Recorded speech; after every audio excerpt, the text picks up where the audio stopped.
नमस्कार, मैं doctor Ghanshyam Mairwa, associate professor Sanskrit, doctor Bhimrao Ambedkar government college Sriganganagar. अनुमान प्रमाण के प्रसंग में ये व्याख्यान की श्रृंखला चल रही है और ये अनुमान प्रमाण भाग 4 है, जिसमें शंकाओं का समाधान करते हुए केशव मिश्र ने तर्क भाषा में इस प्रकार से अनुमान प्रमाण की स्थापना की है। उस अनुमान प्रमाण को प्राप्त करने के लिए लिंग परामर्शो अनुमानम, ये पहले उसका लक्षण बताया केशव मिश्र ने, और फिर कहा कि उस लिंग का जो तृतीय परामर्श है, जो तृतीय ज्ञान है, वही अनुमान है। तो उसमें शंका ये आई कि उसका जब प्रथम ज्ञान होता है धूम का महानस में, तो ही वहाँ पर अग्नि का होने का अनुमान क्यों नहीं लगा जाता। तो उसका उत्तर ये दिया गया कि व्याप्ति का अर्थात साहचर्य नियम के ज्ञान के बिना अनुमान का ज्ञान, अनुमान प्रमाण का प्रयोग करके अनुमिति का ज्ञान नहीं लगाया जा सकता। दूसरी शंका ये बताई थी कि जब आपने रसोई में व्याप्ति को ग्रहण कर लिया, तो व्याप्ति को ग्रहण करने के पश्चात पुनः रसोई में ही क्यों नहीं आपने अग्नि का होने का अनुमान लगाया। तो उसके लिए ये कहा गया कि संदेहमान स्थान पर ही अनुमान का लगाया जा सकता है, संदेह रहित स्थान पर अनुमान की प्राप्ति नहीं होती या वह अनुमान का विषय नहीं होता। इसी श्रृंखला में तीसरा प्रश्न आपको ये बताया गया था कि जब व्यक्ति ने व्याप्ति को भी ग्रहण कर लिया है और धूम का प्रथम ज्ञान भी कर लिया है, तब वो धूम को पर्वत में जाकर के देखता है, तो द्वितीय धूम के ज्ञान से क्यों नहीं अनुमिति ज्ञान की प्राप्ति हो जाती। द्वितीय धूम ज्ञान को प्रमाण मान करके, कारण मान करके क्यों नहीं अनुमिति ज्ञान की प्राप्ति हो जाती। इसके विषय में ये उत्तर है कि सत्यम, ठीक है, अगृहीत व्याप्ते इव गृहीत विस्मृत व्याप्तेरपि पुंसो अनुमानोदयेन व्याप्ति स्मृते अपि अनुमिति हेतुत्वात्।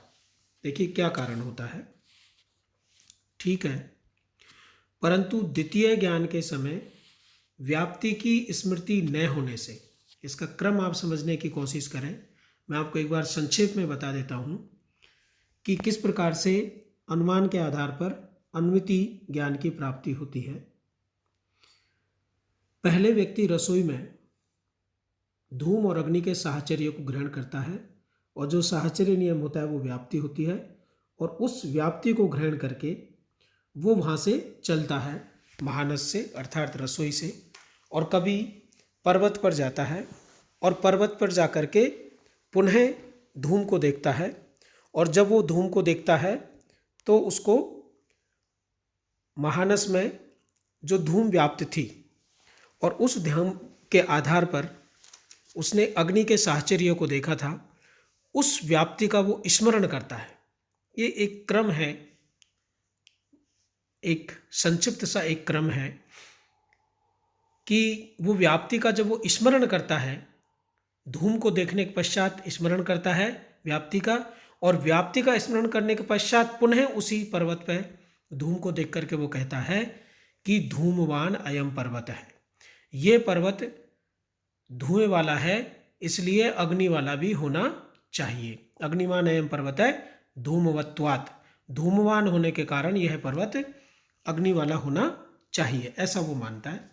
तो यहाँ पर जो शंका उठी वो ये हुई है कि धूम का पहला ज्ञान उसको रसोई में हुआ, दर्शक को, जब उसने व्याप्ति को ग्रहण किया, तो व्याप्ति को ग्रहण करके जब द्वितीय समय या दूसरी बार जब वो पर्वत पर धूम को देखता है, तो जिन्होंने शंका की उन्होंने ये किया है कि उस द्वितीय ज्ञान से ही देखने के पश्चात ही क्यों नहीं वो कह देता कि यहाँ पर अग्नि होनी चाहिए।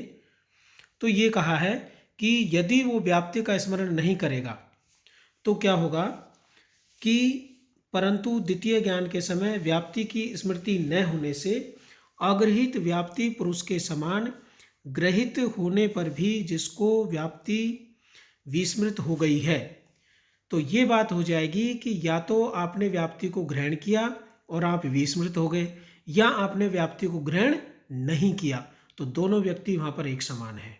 ये ध्यान रखने वाली बात है। तो गृहित विस्मृत व्याप्तिक पुरुष को भी अनुमान को उदय न होने से व्याप्ति स्मृति के भी अनुमिति के प्रति हेतु होने से स्मृति के अभाव में अनुमिति नहीं हो सकती। जो आपका स्मृति है, जो आपका व्याप्ति का स्मरण है, वो भी एक अनुमिति का हेतु है। यानी कि ये क्रम को समझिए, पहले धूम को रसोई में देखा, रसोई में देखने के पश्चात उस साहचर्य ग्रहण किया, व्याप्ति का ग्रहण किया, साहचर्य नियम को समझा कि जहाँ धूम होगा वहाँ अग्नि होगी। ऐसी स्थिति को समझ करके जब पर्वत में जाकर के देखता है कि ये धूम है, और उस धूम को देख करके वो धुएं के होने का अनुमान नहीं लगा सकता। इसलिए नहीं लगा सकता क्योंकि यहाँ पर धुएं के होने के अनुमान में व्याप्ति का स्मरण भी एक हेतु है। तो जिस व्याप्ति को उसने ग्रहण किया था महानस में, रसोई में, उस व्याप्ति का द्वितीय धूम ज्ञान के तुरंत पश्चात स्मरण करेगा कि मैंने रसोई में देखा था, जब जब धुआं देखा था तब तब वहाँ पर अग्नि थी, यत्र यत्र धूमे तत्र तत्र अग्नि।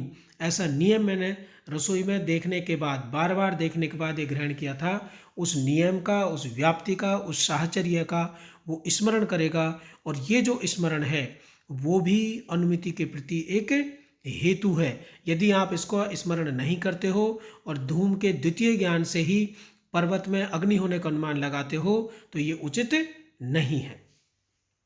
तो देखिए, अतः द्वितीय बार के धूम दर्शन से उद्भूत संस्कार, जब दूसरी बार आपने धूम दर्शनाच उद्भूत संस्कारों व्याप्ति स्मृति, जब दूसरी बार आपने धूम को देखा पर्वत पर, तो उससे उद्भूत जो संस्कार है, उस संस्कार के आधार पर आपको व्याप्ति का स्मरण होता है। तो व्याप्ति का स्मरण होना यहाँ पर अत्यंत आवश्यक है। यदि आपने ग्रहण की हुई व्याप्ति का स्मरण नहीं किया तो आप उसी व्यक्ति के समान हैं जिसने अभी व्याप्ति को नहीं समझा। तो जो जो धूमवान होता है, यो यो धूमवान सो सो अग्निमान, जो जो धूम वाला होता है वह अग्नि वाला होता है। यथा महानस, अब ये व्याप्ति को ग्रहण करता है कि मैंने रसोई में भी देखा था, जब जब धुआं हुआ था तब तब वहां पर अग्नि हुई थी। इस प्रकार की व्याप्ति का वो स्मरण करता है। तेन धूम दर्शने जाते व्याप्ति स्मृतौ भूतायाम यत धूम ज्ञानम तत् तृतीयम धूमवानश्चयम इति। इसलिए धूम दर्शन के होने पर, धुएं के दर्शन के होने पर, कहाँ पर धुएं के दर्शन के होने पर? पर्वत में।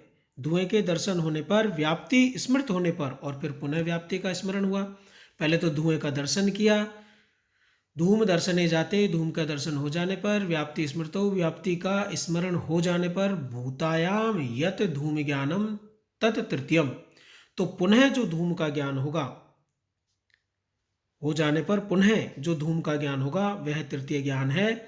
और धूमवानश्च अयम, और यहाँ पर धूमवान ये पर्वत है, तद एव अग्नि अनुमापयति नैन्यत, यह पर्वत धूमवान है। इस प्रकार का जो ज्ञान होता है वही अग्नि का अनुमान कराता है। तद एव अग्नि अनुमापयति न अन्यत, अन्य कहीं नहीं। तदेव अनुमानम, इसी को अनुमान कहते हैं। और स एव लिंग परामर्श है, और यही लिंग का परामर्श है। अर्थात धूम के विषय में जो चिंतन है, अर्थात प्रथम चिंतन, प्रथम दर्शन, द्वितीय दर्शन धूम का, और तृतीय दर्शन, तेन व्यवस्थितम एतत् लिंग परामर्शो अनुमानम इति। इसी के आधार पर यह अनुमान प्रमाण की परिभाषा या स्वरूप या लक्षण बना है कि व्यवस्थितम लिंग परामर्शो अनुमानम इति। लिंग का जो परामर्श है वही तो अनुमान है। अब आप समझ गए होंगे, यहाँ पर लिंग तो धूम है और लिंगी जो है वो अग्नि है। तो अग्नि और धूम में लिंग लिंगी भाव संबंध है। तो लिंग जो है उसको सूचक बोलते हैं और अग्नि जो है वो सूच्य है, अर्थात जब जब हम धूम को देखते हैं वहाँ वहाँ पर अग्नि होती है। यदि आपने इस प्रकार की व्याप्ति को ग्रहण कर लिया तो ये धूम का प्रथम दर्शन हुआ। फिर संदेहमान स्थान पर जाकर के यदि पुनः आपने धूम को देखा तो जो व्याप्ति आपने पहले निश्चित रूप में ग्रहण की थी उस व्याप्ति का संस्कार के कारण उसका पुनः स्मरण होगा, और पुनः स्मरण के पश्चात जब पुनः आप धूम का दर्शन करोगे तृतीय बार, तो वह धूम का दर्शन जो होगा वही लिंग परामर्श होगा, और जो लिंग का परामर्श हुआ वही अनुमान होता है। इस प्रकार से ये अनुमान प्रमाण की श्रृंखला और इसका स्वरूप और इसकी विवेचना समाप्त हुई। धन्यवाद।